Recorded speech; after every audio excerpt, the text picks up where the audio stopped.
Welcome back to This Week in Film. It's the weekly podcast where we get together and talk about the movies we've seen over the past 7 days.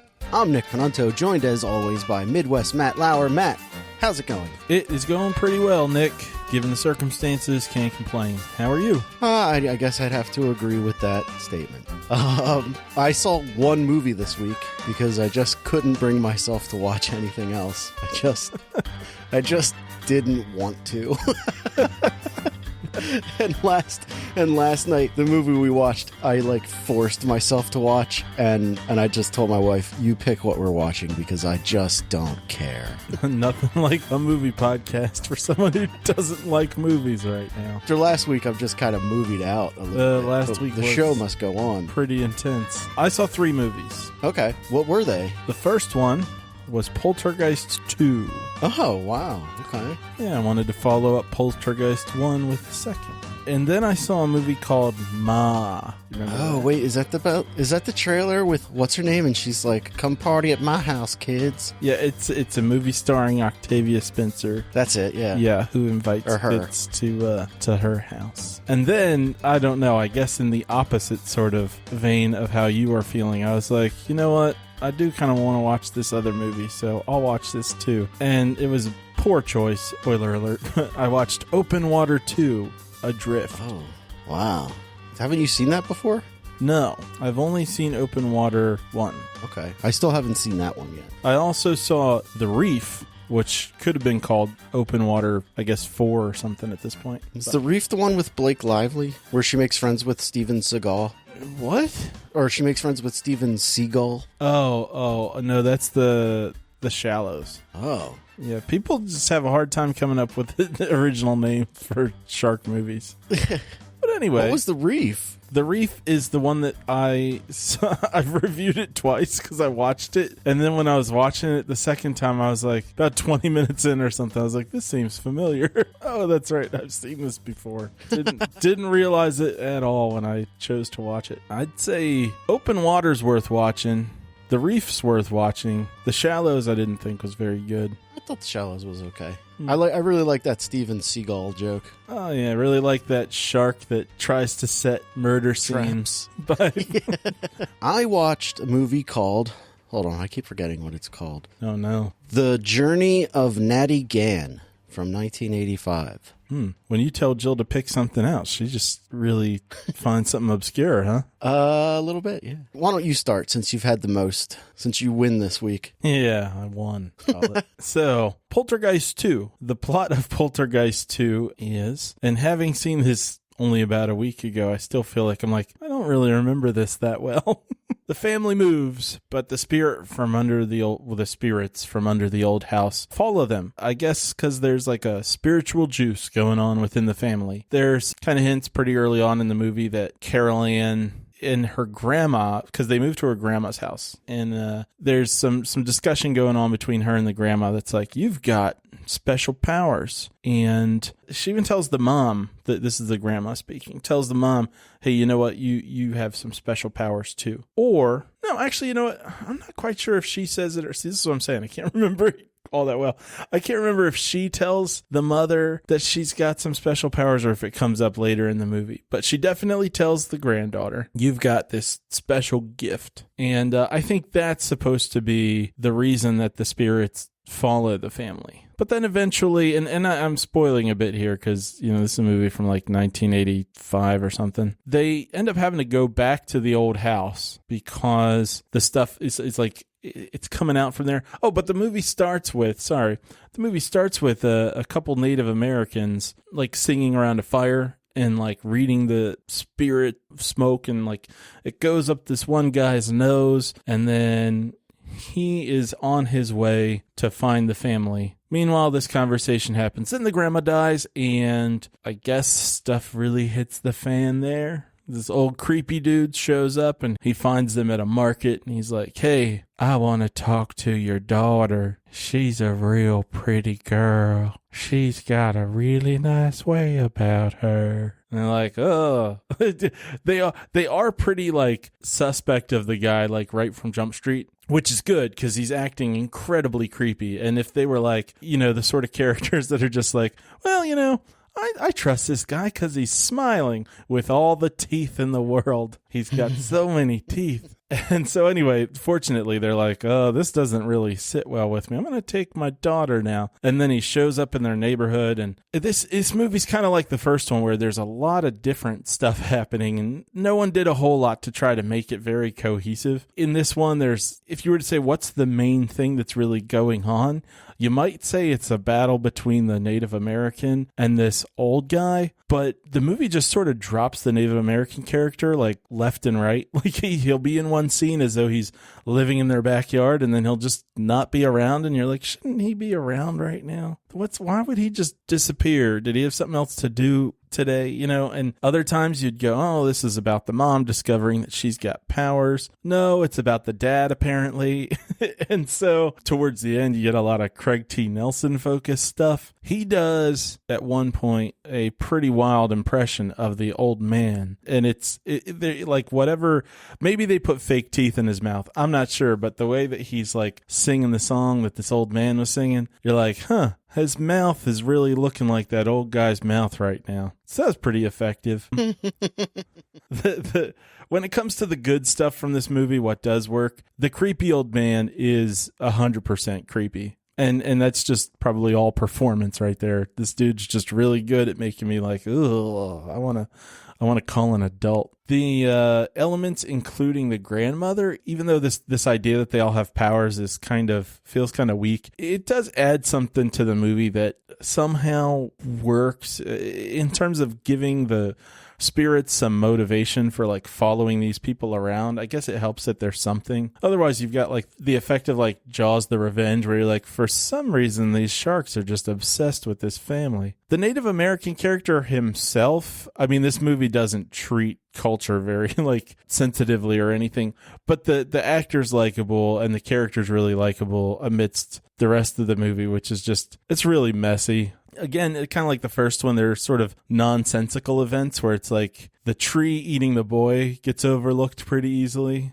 Like nobody's like, wait a minute, in the midst of all this, why did the tree eat our son? How's that a spiritual thing? This one, there's a moment where the brother's braces like jump out of his face and start swirling around his head and stuff. And that seems kind of like nonsensical. The fact that it does end up focusing on Craig T. Nelson at the end, and you're like, who is this movie focused on? That's a little funky. And the ending of this, oh man, is it anticlimactic. It is just, it's the worst. It's like they either ran out of money or they just ran out of steam. They were like you trying to watch a movie this week, just being like, ugh, no, I don't feel like it. That's how they were with the climax of the movie. They're like, I don't know. We'll just put them in a portal for a little bit and just they'll reunite there. Oh wait, we need them to fight something. Throw one of them a spear, and you want them to have a big fight scene with the spirit? No, not a big fight scene. Just give them a spear, throw the spear at the spirit, and then we're done. Oh, it's like wordplay. Oh, well, and then they're like, well, wait a minute, but they didn't get the daughter back. Oh, well, you know what? We'll bring the grandma back. She'll just deliver the daughter, and everyone will be like, yeah, cool.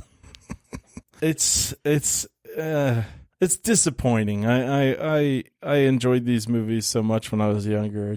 I really wish. Well, and they were creepy when I was younger. Now I can still see some of those elements here and there, but I want it to be better put together so that I can just like really enjoy it. But it was not happening. So I want to be able to recommend this because of the few creepy things, especially the old guy. But I really can't. I really can't say. If you've seen it before, I can't really say it's that worth going back to. And if you've never seen it, I don't know. If you just like getting the 80s cheesy horror movies, then maybe it's worth it. But if you're just looking for a good movie, I'd say pass. Okay. Yeah. Yeah, I think last week after you watched Poltergeist 1, you recommended Poltergeist 2. I don't know if I recommended it. Maybe I did. I know I was expecting it to be a bit better than this because I remember thinking that the first one was really good, the second one was pretty good, and then the third one's not very good. And this time around, I'm like, the first one's okay. The second one's, it just does a couple things right, maybe by accident. I'm not going to mess with the third one. We're not going to. I was going to say, are you going to watch the third one? Just finish it off? No, I don't have your completest necessity. Because if you do that, you have to watch the remake one too. So you say. These are Nick rules, man. Although I would be curious to see the remake, to see what they do, but it looks like it's gotten really bad reviews, and considering nobody ever talked about it at all, I'm like, it's probably not any better. Yeah, I didn't ever heard anything about it, so not a good sign. No. All right, well, why don't you talk about one of your other movies? Well, I will save Ma for last. Yeah, I'll jump down to Open Water 2, Adrift. I think I have the subtitle right. I really don't know, and I don't care. So Open Water 2, here are a couple of my notes. Then this is like literally like 15 seconds in. I hate these people. And then about 2 minutes later, I'm like, oh, good, they got old and boring, which it, in a sense, actually was kind of reassuring. I was like, okay, well, they're singing in a car with their kid, and that's an annoying trope, but at least they're not going to be as douchey as they were in the first few minutes of the movie. Let me interrupt you real quick. So, like I said earlier, I hadn't seen the first one. Is this the same cast as the first movie? No. You got to see the first one. You'll understand why that's a funny question. Okay. So, like you said, that like in the first 10 minutes of the movie, you're like, I hate these people. No, the first 30 seconds. Okay. Literally. But then they grow up? Well, they're like college students in the first few seconds, or maybe like, probably college students, like around that age anyway. I'm not sure that they're students. And then in the next scene, you're with two of them who have like when they're in the first scene, they're just like partying and stuff. And they're like, wow, we're partying and we're young and we're best friends. Yeah. College, woo! And you're like, okay, you've discovered college. You've discovered beer. Good for you. And then in the second scene, it's like, oh, now we're, 5 years older and we've got a baby, and that's great. And I'm like, okay, so the baby's going to be how they try to get me invested in people. This movie does not know me very well. But anyway, yeah, so they've grown up kind of vibe. But that's just with the one couple, because these people all get back together on a boat, and when you meet up with the other characters, there's definitely one who's like, I'm still like I was 5 years ago. Woo! Like your first introduction to him is they're trying to find him on the boat that he's supposed to like be taking them out on. Like he's this big, rich, fancy dude, and he's like, yeah, I'm a party guy still, but I got a boat to party on. But they get to the boat and they're like, where is he? Oh, where could he be? I don't know. And then they open the door to like the bedroom on this yacht, and he's having sex with some girl that he obviously met 3 days ago. And it's just like, oh, okay, so some people grew up. This guy didn't. This is going to be annoying all the way around. And then there's this other couple. So you got this couple who has a baby, this guy who owns the yacht, or at least seems to own the yacht. Spoiler there. And then the girl he's banging. And then this other couple. And I'm like, okay, other couple. You're the ones I'm going to be able to tolerate. And for the most part, that's actually true. They get lost in the mix a little bit, but they weren't. The other couple wasn't awful. But anyway, that was the I hate these people and oh good, they got old and boring was literally the first 2 minutes of the movie. Then people get on a boat, and it's revealed that the female, the baby's mom, let's say, she has some sort of history with water. Did they bring the baby on the boat? Yeah. Oh. So you responded the way they want people to. Well, no, I'm excited because someone's going to use a baby as shark bait. You are not wrong. No, you are wrong. I know you're joking, but if they had, man, would that have gotten interesting. I would have feelings that I've never felt watching a movie before. Because here's the plot that I've come up with for this movie since you've been talking, is that the guy, the party dude, doesn't really own the boat. Right. It's owned by the girl whose parents are the sharks, and it's all a ploy to eat some delicious baby. Man, you've written a more interesting movie. Well, these notes are really just from the first 2 minutes of the movie, but it was, I hate these people. Oh, good, they got old and boring. Nope, I still want them all dead.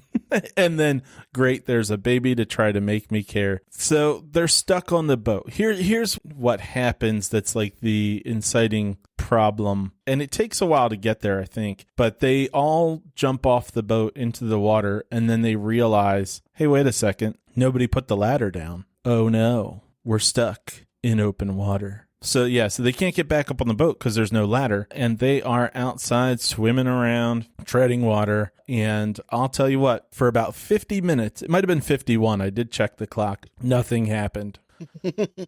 This is when we get to pacing, I'm going to have some low numbers for this because just nothing's going on whatsoever. It's just like, here we are. And the problem with this isn't just that it's kind of slow. I mean, I really liked the first open water, and it's got a slow pace to it as well. But the problem is at that 50-minute or 51-minute mark, like 4 things happen. Like it's like someone's getting injured, someone's getting killed, someone else is dying. It's just boom, boom, boom. And it really sheds a lot of contrast against that first 50 minutes, and it makes it seem super ridiculous that just everything goes wrong all at once. How big is this boat that they can't climb back in? It's a yacht. It's probably, in terms of like what they would need to reach to be able to get back on, is probably 15 feet above them, maybe. Jesus Christ. Maybe 10 feet above them, maybe even less. But it does illustrate fairly well how it seems like it would be easy to get to, but it's like, yeah, but you're in water, so you can't put your feet on anything. There's nothing else to really get purchase with. Why don't they try climbing on top of the propeller? That's a good question.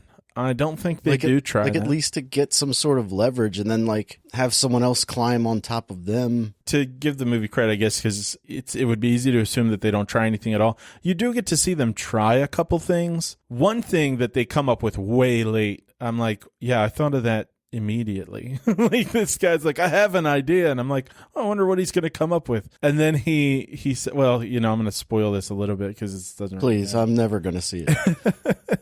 He goes, we should take our bathing suits and turn them into a rope. And I'm like, yeah, duh, no kidding. Like that's it. It doesn't Is the exactly baby work. still on the boat? Yes, the baby's on the boat. So occasionally you hear this baby crying, and the mom is like, oh, it's like kind of yelling to the baby, like, oh, it's okay, we'll be up there anytime now. And the baby's like, I'm a baby, I don't understand. Baby, gotta love me. Yeah. So there's that. And I will say, man, I didn't think I'd actually have many good things to say here, but I will give them credit for having a couple shots, in terms of how the camera work's done, that are pretty good at illustrating how close the people are to being able to get back on the boat. It's like, oh, everything you need is right there. And that's pretty good. There's also, most movies, if there was something that went wrong with a group of people, it would try to be like evened out in terms of like blame. It'd be like, oh, a lot of people messed up different things. This isn't one person's fault. In this movie, it is completely one guy's fault. And I kind of enjoy that. I'm like, yeah, everything can be blamed on this guy completely legitimately. And that's about it for the good stuff. And I'm going to go ahead and spoil a big thing here because this movie by nature is misleading. The first open water is a shark movie, or at least I thought it was. There's also a third one. I haven't seen that. But apparently, based on having seen the second movie, I'm going to say this is not a shark movie franchise. This is just a I can't get on a boat franchise. Because there is not one shark in this entire movie. Really? And the reason that I turned this movie on at like 11:30 at night after having watched Ma was like, well, I was trying to decide between Ma and this, and I'm not ready for bed yet. So, all right, I'll just turn this on and get to see some sharks. Boy, was I disappointed with the fact that there were no sharks. And the movie likes to hint that there might be sharks. It's like, hey, check this out, blood in the water. And I'm like, oh, finally, because I am an hour and 10 minutes into this, 51 minutes into this movie. Come on, sharks. Nope, not going to happen. Oh, my God. Yeah.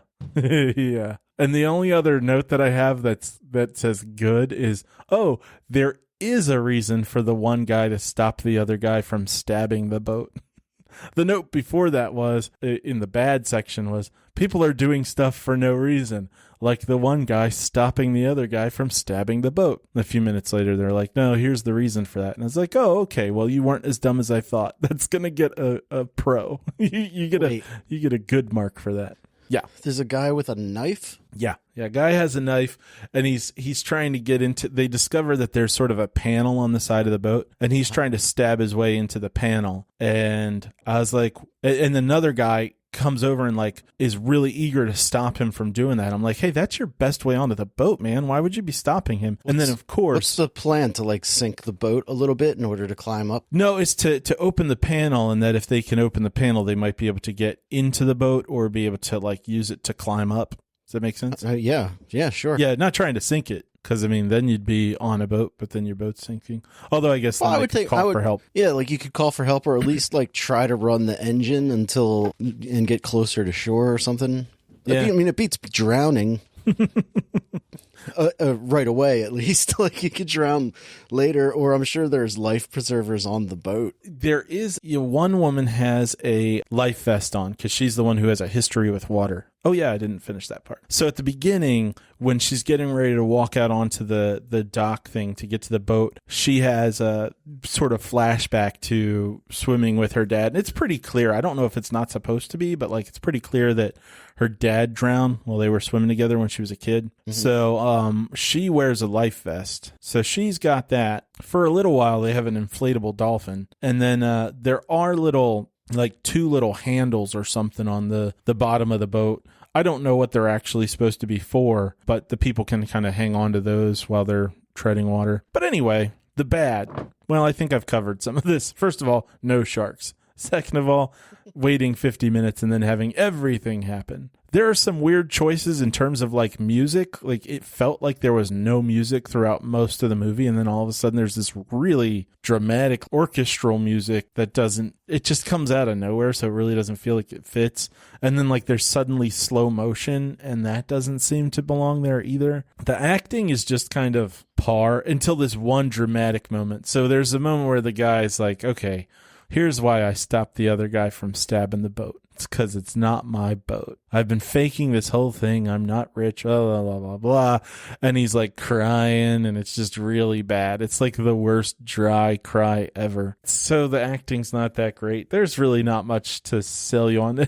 But I kind of want you to watch it, but not out of kindness. Well, like the guy doesn't want to stab the boat because it's not his, so he's willing to die for this other guy's boat? If I had to explain it, then you must. I mean, I'm with you. I want to make that clear. But if I had to explain it in some sort of way that would justify it, I'd say he doesn't realize how screwed they're going to be by stopping the guy. And what ends up happening is that they, like, maybe he would have changed his mind if they had more time. And he might have gone like, you know what? Okay, fine. Stab the boat. You were right. Let's try to get out of here. But what happens instead is, and this all happens, like I said, within a few minutes of each other. One guy tries to swim around to the bottom of the boat to see if he can find a way in using the knife, which I don't know what you're going to do from the bottom of the boat, except for, well, I don't know. Maybe, like you said, end up sinking it. But anyway, this one guy does that, and he drops the knife. So then he swims after the knife, swims down, which, by the way, there's no way you're catching up with a knife that's sinking. Right. And I would imagine a lot of water knives probably have something in them to keep them afloat. But this thing is just like a regular old knife, just fall into the bottom of the ocean.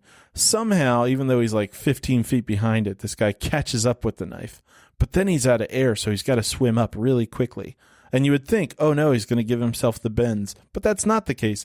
Instead, he just swims right up into the propeller and hits his head on it. It's not running, so it's not like it chops his head up. He hits his head and gives himself a bleeding concussion. You would only get the bends if he had like oxygen under the water. Like if he was breathing from a tank? Yeah. No, okay. Well, good to know, I guess, if I'm ever in that scenario. I'll be sure to swim to the surface as fast as possible, yeah.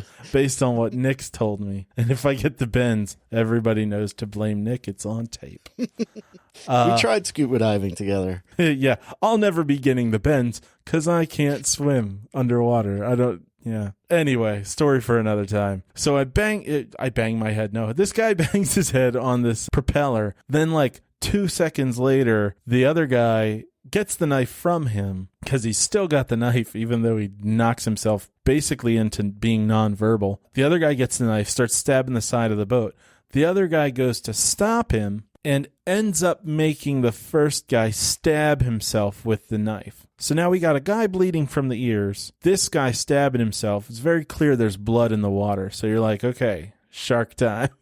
You think sharks are going to show up. They're not. And literally a minute later, this other woman's like, okay, well, you know what? Since everyone's all stabbed and everything, I'm just going to swim away. And you think, well, this is good timing. She'll be all by herself and there are clearly sharks coming. She's going to be shark food. Nope. Next thing we see of her, she's just sinking. And then the other guy tries to catch up with her, but he can't really catch her in the water. And so she just sinks. Which I don't. She falls faster than a knife. Exactly. Yeah. So does she sink because she's exhausted, or she just gives up on life? Or I think it's ambiguous. It's a bit of both. That's really all I got to say about this. So I did my notes often are separated into the plot and then good, bad, and weird. And for the weird, it's not really like about the movie, but while I was watching this all, amidst my thoughts about how much it would suck to film this movie where you're just in water all the time, I had the thought, why does moving liquid through our bodies keep us warm? And I'm sure there's a very good sciencey answer for that, but it just seemed kind of strange, We're warm-blooded because we just keep moving our blood around. That's it. I had a lot of time to just sit back and think because nothing was going on in a lot of this movie. I know the answer to that. Oh, I can't wait to hear it. Oh, boy. Okay. Every time Nick says, I know the answer to this, it's always an interesting story. Your body is mostly water, right? Yeah. And it takes a lot of energy to raise or decrease the temperature of the water. Conveniently, your body is made of a lot of water because it's pretty stable. There you go. Oh, okay. Okay, so our body's warm because it takes a lot of energy to keep our body warm. Your body's warm because of all of the chemical reactions that are happening within it. But the water within it helps to dissipate the heat. But if there was too much, you would freeze to death, kind of a thing. It's like you have just enough coolant in your body. The water basically acts as coolant and a temperature regulator. Like it keeps your body from getting too cold and keeps it from getting too hot, unless you're in extreme circumstances, like a radiator in a car. Oh, okay. Now I get it. And when you're sweating, it's because your body says, "Ooh, it's too hot. Let's get rid of some of this water." Oh, well. And then that was conveniently, wow, sweat also cools you off as it evaporates. What a interesting Mr. Wizard experience we've just had. That's why humidity sucks so much, because it makes sweat harder to evaporate. I think we gradually got towards topics that Nick's a little more confident explaining. Well, that was it for Open Water 2. I really can't recommend this movie. I want to watch the movie we invented with the shark people. Baby bait? Yeah. It's like gator bait, but gross. Yeah, all right. Your less turn. Shotguns. Yeah, less shotguns, definitely. Don't watch the movie Gator Bait or Gator Bait 2. I don't remember which one has the shotgun in the vagina sequence. I think that was Gator Bait. But I will say that the scene was extreme enough to make us want to see Gator Bait 2.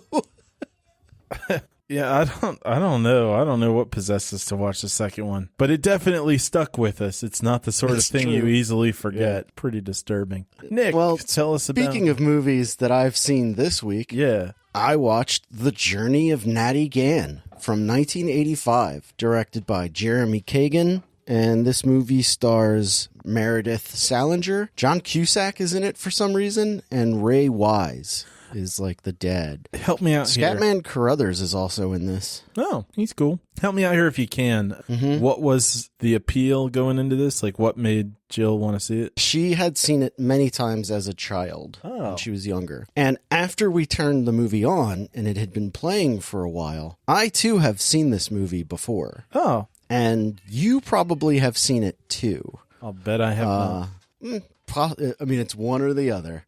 So, I never saw a lot of those things that, like, we never had Disney Channel or anything like that. So there are a lot of things that are like out there that a lot of other kids saw that I didn't. I saw a lot of horror movies, but I didn't see things like Anne of Green Gables or Pippi Longstocking or anything like that. I never saw those either. But when we put this on, I was like, I don't know what this is. And like, as the movie went on, I was like, I've seen this. I've seen this movie a long time ago. I feel like this is something we rented a few times at my house. So the plot of this movie is it's 1930s Chicago. The Great Depression is in full effect. And Ray Wise is Meredith Salinger's dad. Meredith Salinger plays Natty Gann, and he gets a job offer to work in the Pacific Northwest as a logger, but he has to like make a decision right now that he's got to go, and the bus leaves in like an hour.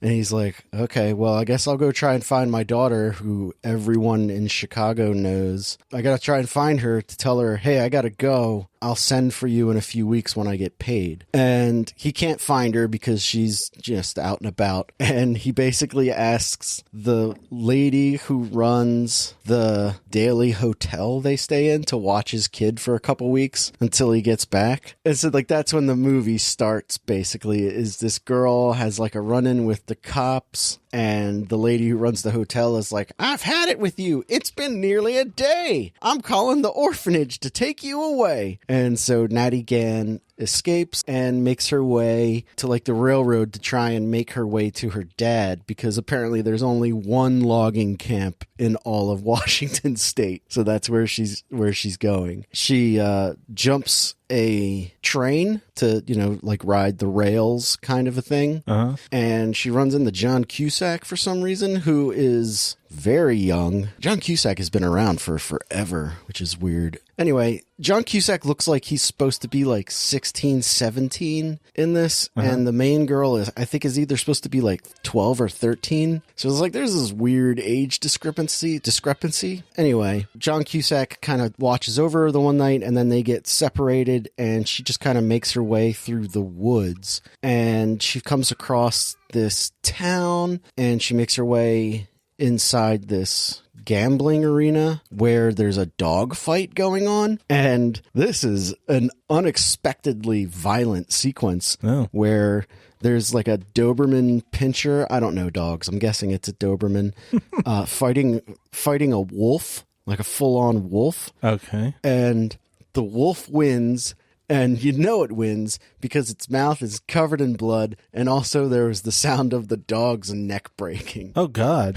Yeah, it was awesome. I was like, wow, go Disney, going full on out. And then everyone's like scared of this wolf, and she lets the wolf go. Like, she opens the door to let the wolf escape, and then some guy punches her in the face, and he's like, way to go, girl. You lost our wolf. And then she like leaves, and she goes to get on another train, and when she gets on the train, the wolf is there. And long story short, she and the wolf become very good friends, and eventually she meets up with John Cusack again for some reason, and then they go on a journey for a while, and she just slowly makes her way to the Pacific Northwest, to the world's only logging camp, and she tries to, it's just a journey for her to try to find her dad. This movie was fine. It's pretty by the numbers.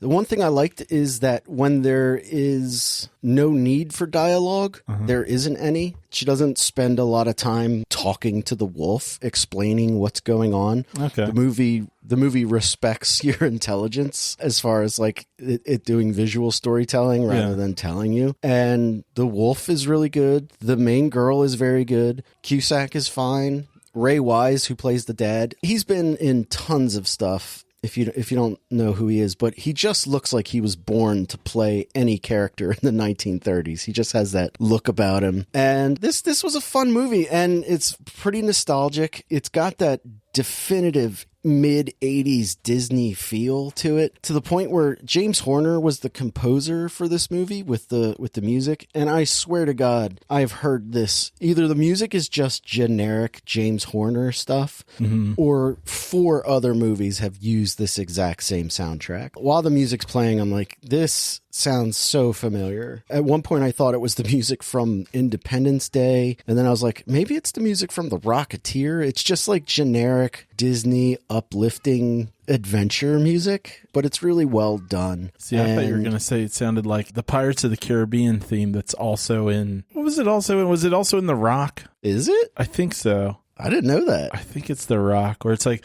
dun dun dun dun dun dun dun dun dun dun, and I'm like, wait a minute, I know that. Oh, I know that from Pirates of the Caribbean. Wow, they didn't bother to change that at all. Well, that's all Jerry Bruckheimer, right? Yeah. Maybe it's the Vanilla Ice thing where he's like, it's a little bitty change.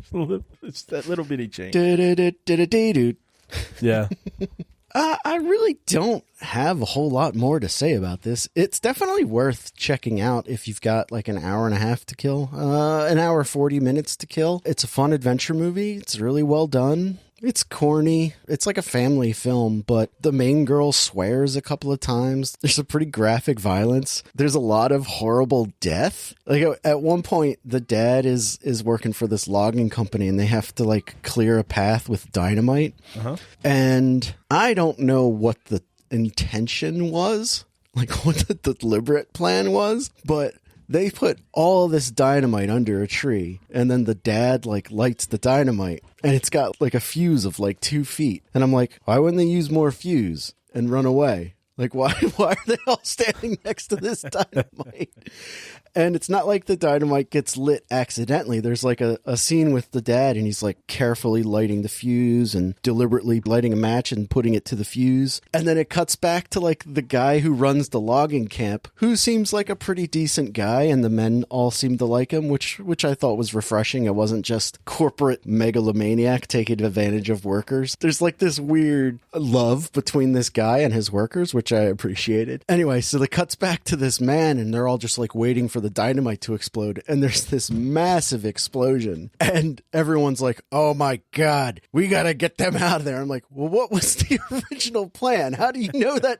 Like, you're so far away, how do you know that something's gone wrong? And they get over there, and there's just like pieces of people everywhere. Oh god. Dead. Well, I mean, there's like a lot of blood and people being like thrown into this truck to get them to like a hospital or something. So what you're saying is it looks like when the worms explode in Tremors. No, not as graphic. I was exaggerating. Not as graphic, yeah. But the Disney version of that. And so like the dad just has like a wound in his arm. And you're like, but he was the closest to the explosion.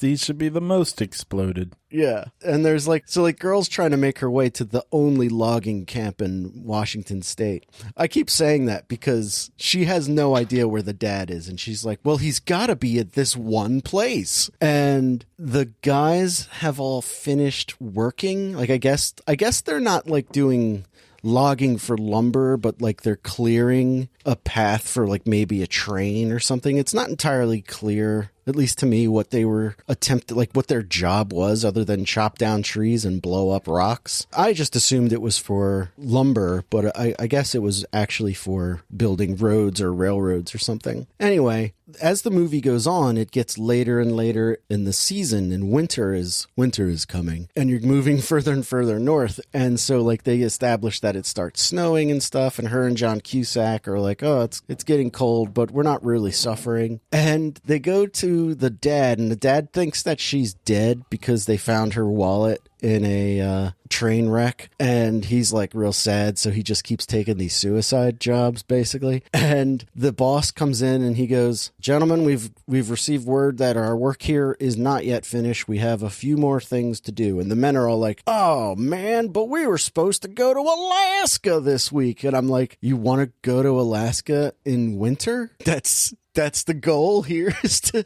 go to Alaska in winter? What is going on? Yeah. And then the boss is like, listen, fellas, we'll do this job, and then we're on our way. And they're all like, yay! And I'm like, who wants to go to Alaska in the middle of winter? Especially in the Depression. Like, you're going to live in a tent. So that's going on. The other thing about this movie that's like weird is that it's the 1930s, it's the Depression. Everyone is poor and homeless or living on the streets in one capacity or another. But it's a Disney movie, so everyone's very clean.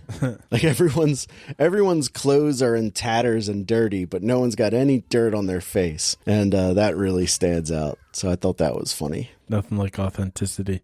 I looked up Right. Meredith Salinger because I was like, I don't know who that is, and I still don't know who that is. Yeah, I recognize her from a couple of things, but this was basically like her one real big thing. And then, but she like seems to have worked consistently since then, but it's like small stuff. But she's great in this movie, and she's terrific. That's it. The Journey of Natty Gann. I'd say check it out, especially if you want a cool adventure movie. All right. Keep it in mind. The next time you're looking for something and you're like, you just got no direction or anything, I obviously, because I haven't said it to you repeatedly, I don't as strongly recommend Us as Get Out, but it's worth checking out. Get to that in about 5 years. Yeah, figured about that. I saw Ma. So the plot of this movie is a bunch of kids. Okay, so a girl is in a new school and she meets some kids and they become friends. I mean, I've never seen more instantaneous, like, okay, now we're friends. Like, literally, this girl sits down next to her and she's like, "You're new." And she's like, "Uh-huh." She's like, "Here's my number. Come hang out with me and my friends." It's just automatic. So Sounds like a scam. I thought at first too, I was like, is this going to be like a Carrie situation where they're like, "Yeah, we like you. Ha ha ha. Just kidding. Here's pig's blood." But no, they become friends, and there's a little push and pull because she's like, "Yeah, no, I'm going to this thing with my mom," and then it gets canceled. So it doesn't really matter. Point is, she ends up taking them up on their offer to hang out. And obviously, like from Jump Street, she and this dude are like, "Oh, we're making eyes at each other too." So it's a good thing this girl invited her into their group of friends, because she and this guy are going to be boyfriend and girlfriend. And I think it's like her first boyfriend, I think they say. Anyway, that becomes sort of a B plot in the movie. To their credit, it's pretty effective. Like, the actors do a pretty good job of like being cute about liking each other. But anyway, the mom, by the way, is not Ma, but the girl's mom is Juliette Lewis, who I just found out the other day on the internet is a Scientologist. Allegedly. But anyway, new town, hanging out with new kids, and then the kids want to get drunk, and they meet Octavia Spencer, who is like, "I will go ahead and get your beer." And like, it's not even like, "Hey, could you pick us up some beer?" It's, "Here's our list." It's the stupidest thing. It's like, "Here, please buy this shopping list worth of things in the liquor store." Actually, come to think of it, I didn't realize this during the movie, but I'm not sure why this woman would be going into the liquor store, because she does say at some point in the movie, she's like, "I don't drink," which ends up not being true anyway. She starts drinking again, I guess, but whatever. She buys them a bunch of beer and other stuff, and then that's like a one-time thing. She just gets them this stuff, and then I guess this is something that's kind of janky about the movie, because like they know exactly when to be there the second time to have her get stuff for them. And then she invites them back to her house. And this is where the movie sort of takes off. They start hanging out at her house, and it feels very strange. It feels not believable. Like, I think when kids want to like drink and do stuff that would get them in trouble, they basically want to be on their own to do that. I don't think they just want to hang out with some stranger who doesn't really, other than doing what they want and getting them their liquor, she doesn't really do anything that makes her cool. It's not like it's not like she's some old surf dude who just like somehow seems cool to these kids because he's living what, from a teenage perspective, looks like a cool life. She's just letting them use her basement. And fortunately, they don't spend a whole lot of the movie just doing this before they're like, "Okay, now this is starting to get weird." So it starts to get weird. And on the good side, Octavia Spencer, she's a really good actor. And you get little bits and pieces of her like backstory throughout the movie and flashback, which is a little bit of a lazy way to put it in there, but it's better than just having her explain everything. But what's really good about it is you see these flashbacks that give you enough to go like, "Okay, I know what's kind of sensitive spot for her. I kind of can get a sense of her motivations," and they show really well on her face. Octavia Spencer's really good at taking that material and being like, "And here is the expression I would have while these things are happening around me." And it's nothing too complex, but she just does a really good job of it. So that's a highlight. Like I said, the interactions with the kids are cute, and I'll give the movie a lot of credit for that, because usually when it comes to like trying to show romance in movies, it's just like people don't know how to do it. Maybe they do with kids a little better because it's easy to do awkward, but these kids do a good job. The main character, whose name I can't remember, but the actress looks a lot like Anne Hathaway. And that kept taking me out of the movie because I'm like, I feel like I'm just looking into Anne Hathaway's childhood. The bad in this movie is really just the whole, why would the kids hang out with this woman? It just doesn't work as far as a plot goes. There's a lot of it that feels kind of forced. But again, it's handled pretty well in terms of moving along fast enough that you're not spending a ton of time questioning that or even really seeing it play out, because they do start to think she's a little odd pretty early on. So it's like, okay, it's a little messy, but it kind of works. That said, so it doesn't work, but the way they push it along makes it a little bit easier, I guess, to handle. That said, at some point in the movie, everybody's at this woman's house. Like, it goes from being these like 4 or 5 kids to being like 2 high schools worth of kids partying in this woman's basement. And that part's really strange. It doesn't make a whole lot of sense. And I don't know. It's weird because it's almost like this woman, Maud, doesn't notice. Like, she never, in spite of the fact that she has like a bunch of rules about like no cursing and no like using the Lord's name in vain and stuff like that, and no going upstairs. Like, you're only allowed to use her basement. You're not allowed into her house at all. Even once she's like really partying with the kids. And Octavia Spencer does a pretty good job of that too, like being this dorky old woman who's like dancing and singing with kids. But in spite of all these rules, she doesn't seem to care at all that there are like 200 kids in her basement. And that's a little strange. But again, it moves along so quickly that you don't really have a whole lot of time to just sit there and be like, why are there so many kids here? The trailer of this movie, kind of like you had said about something that you watched recently where you said like the whole movie's in the trailer. I think it might have been Bloodshot. Mm-hmm. This is very much like that, but in a similar way to what you had pointed out about, I think it was Bloodshot. You wouldn't be able to really interest anybody if you took out the plot points. Mm-hmm. You know, without knowing that she's going to get weird and creepy, you'd be like, I don't want to watch a movie about kids hanging out with a woman. What's the point of that? So this movie kind of spoils itself. But I'll tell you what, at the end of the day, this movie was a lot better than I expected it to be, and it was a pretty good ride. So I recommend it. Actually, okay. I'm not sure you would like it, and I don't really know why that is. I feel like you're not going to enjoy it, but I think most people would, and that's not usually the case. So I don't know what to tell you. Good luck. Okay. Watch it if you feel like it. I think you probably would come away from it saying that it's better than you expect, and I think you'll like Octavia Spencer's performance. But you know, like when it comes to going, oh, there are a bunch of things that are wrong with this, though, I think you'd still have a pretty good list. So if you're really just looking for something strange, I don't know what Jill would think of it either. If you guys watch it together, I think you might have a good time. That's as close as I'm going to get to saying I recommend it to you. As far as any listeners go, check it out. It's not bad. All right. Fair enough. Yeah, that's it. All right. Well, that brings us to our movie ranking list update for this week. AKA 5 on 5. Right. I got my list open right now. What do you think I'm going to give The Journey of Natty Gann? It sounds like you walked away pretty pleased. I'm going to say 3.5. All right. So the plot of this movie is pretty basic. Girl's got to find her dad, and she's got to cross the country with no money. You know, it's pretty basic. I'm going to give the plot a 2.5. Also, she has a friend, Wolf. The acting, I'm going to give a 3.5. The Wolf is fantastic. I read the internet movie trivia, and the Wolf has been in a bunch of movies. The Wolf is the wolf from The Thing. Yeah. From the beginning of The Thing, the thing that the Swedish or whoever are trying to shoot. That's the same wolf. And the wolf gets, in this movie, the wolf gets a special credit, like as the credits start, where it says, Wolf, played by Jeb.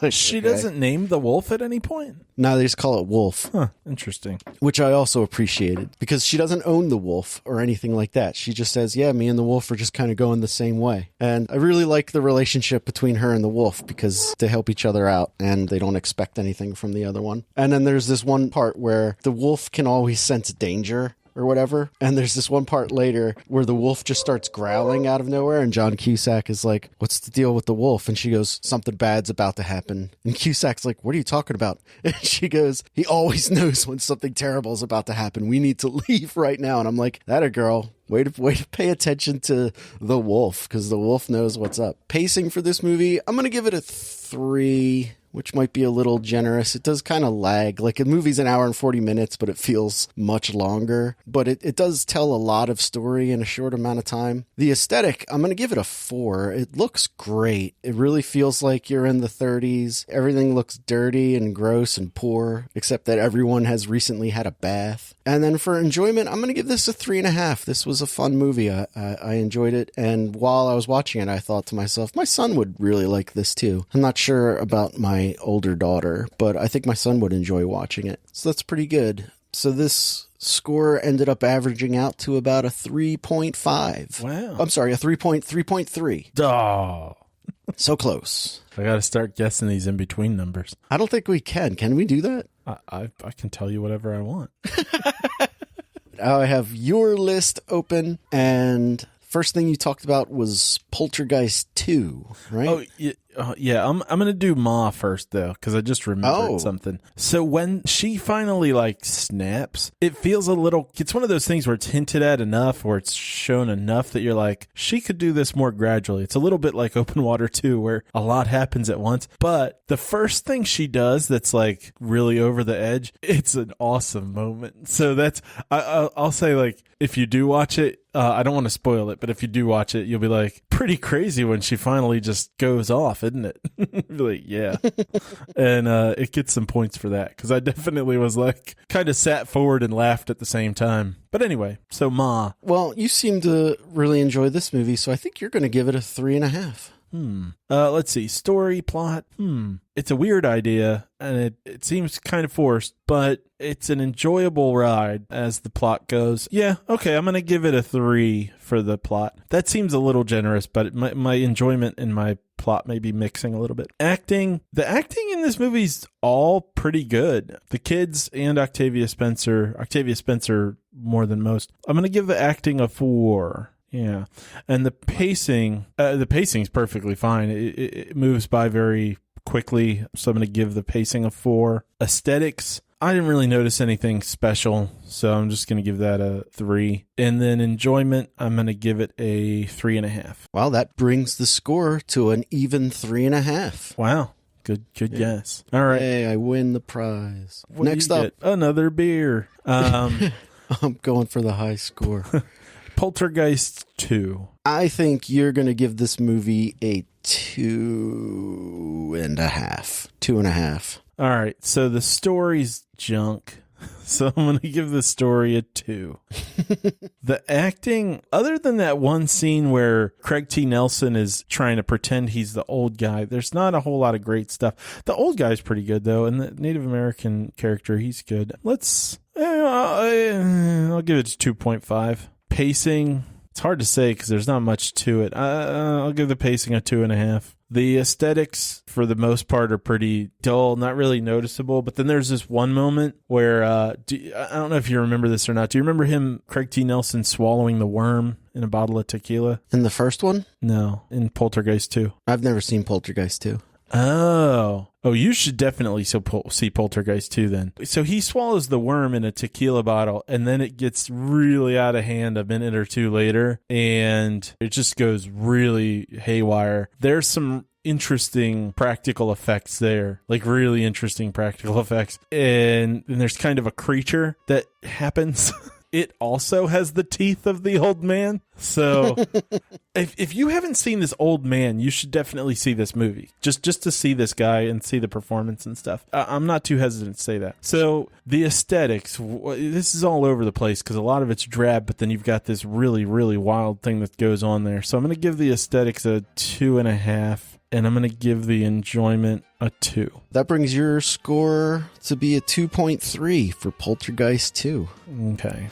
Going back to the worm in the tequila bottle. Yeah. Is that still a thing? Probably. Because I don't drink tequila, or at least regularly. But none of my friends drink tequila regularly. I just kind of figured at this point as an adult, someone would have told me to drink the worm at this point, and that's never happened. I've never been challenged to drink the worm. It's just never happened. And I just realized that that's never happened because you said the thing about the worm, and I was like, oh, yeah. Yeah. That's still a thing. I don't know how many people are drinking tequila out of the bottle. So it might be if it is still a thing, it might be the case that most of the drinks you have that would involve tequila are just, it's an ingredient in a mixed drink of some sort. So I don't know. I mean, like I have a bottle of tequila, but there's no worm in it. Yeah, maybe it's like just maybe not that's a like thing. an 80s thing. I don't know. Tequila and I do not get along, so I will not be finding out. Open Water. Adrift. I think you will give this movie 2 stars. Okay. The plot, this is tough because I do like the idea of people just being stuck around their boat with no ladder. I like the premise. So it gets a point for that. So it gets a point. 1 point? 1 point.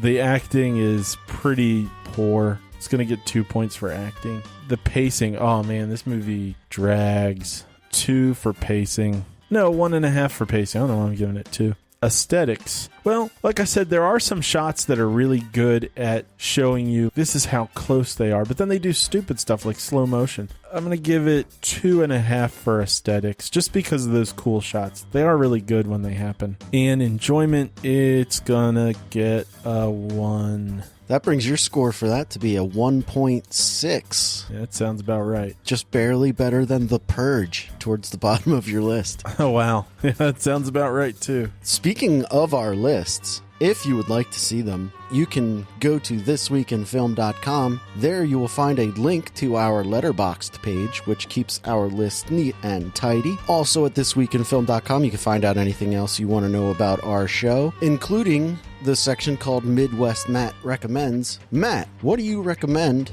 this week? That was a great segue. You always congratulate yourself after yourself. This week, I think I just started listening to a podcast called Conversations with Kenzie, who's someone I follow on Instagram, who's just like a really cool person. Is that the super body positive lady you're talking about a few months back? Yeah. She just put out a podcast, and I'm not sure what her credentials or if she has a specific position or anything, but she's kind of in the sort of thoughtful but casual mental health world, and she's a pretty thoughtful host, and so she brings on people that she's talking to about the episode I listened to the other night was just about science in general and how to think like a scientist. It was pretty nice conversation. So if you're looking for something that's just not real structured in terms of a specific theme, but has a really steady kind of atmosphere of interest and curiosity and kind of a nice way of looking at the world, it's a pretty good podcast. So Conversations with Kenzie. Yeah. Wow, that's super great, Matt. If you, the listeners at home, would like to, if you want to send us an email, tell us what you saw in movies this week, shoot us a line at thisweekinfilmpodcast@gmail.com. We'll read what you have to say on the show. It'll be fun. And if you really like us, do a little review on Apple Podcast or something. We appreciate That's also true. Yeah. That's also true. I guess if that is the end of the reel, we'll see you next week in film. Judge movies, not people. Unless they're shark people. Then at least that's not they're gonna there. Make the final cut. I don't think. I think that's going to get cut out. That makes sense.